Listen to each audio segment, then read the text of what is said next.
సమాజం కోసము ఏదో ఒక వర్ణాన్ని స్వీకరించాలి, కానీ మన కోసము అన్ని వర్ణాలను పాటించాలి. సమాజంలో మనం జ్ఞాన ప్రచారం చేయాలంటే బ్రాహ్మణ వర్ణాన్ని స్వీకరిస్తాం. న్యాయాన్ని సంరక్షించాలంటే క్షాత్రవర్ణాన్ని స్వీకరిస్తాం. అభావాన్ని దూరం చేయాలంటే వైశ్యవర్ణాన్ని స్వీకరిస్తాం.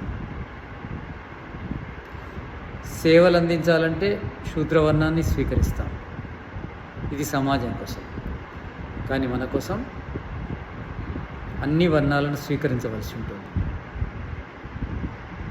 వ్యక్తిగతంగా బ్రాహ్మణ ధర్మం అవసరమే, క్షాత్రధర్మం అవసరమే, వైశ్య ధర్మం అవసరమే, శూద్రధర్మం అవసరమే.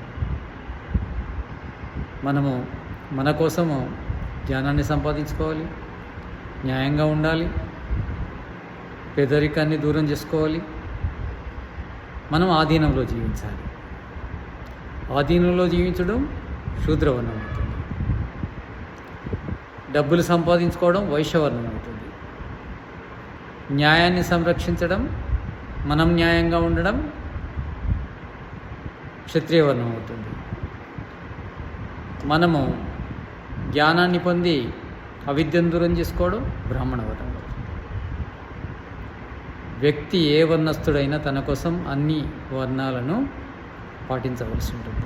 అన్ని వర్ణధర్మాలు వ్యక్తిగతంగా అవసరమే. సమాజానికి మాత్రం ఏదో ఒక వర్ణాన్ని మనము స్వీకరించి సేవ చేయాలి.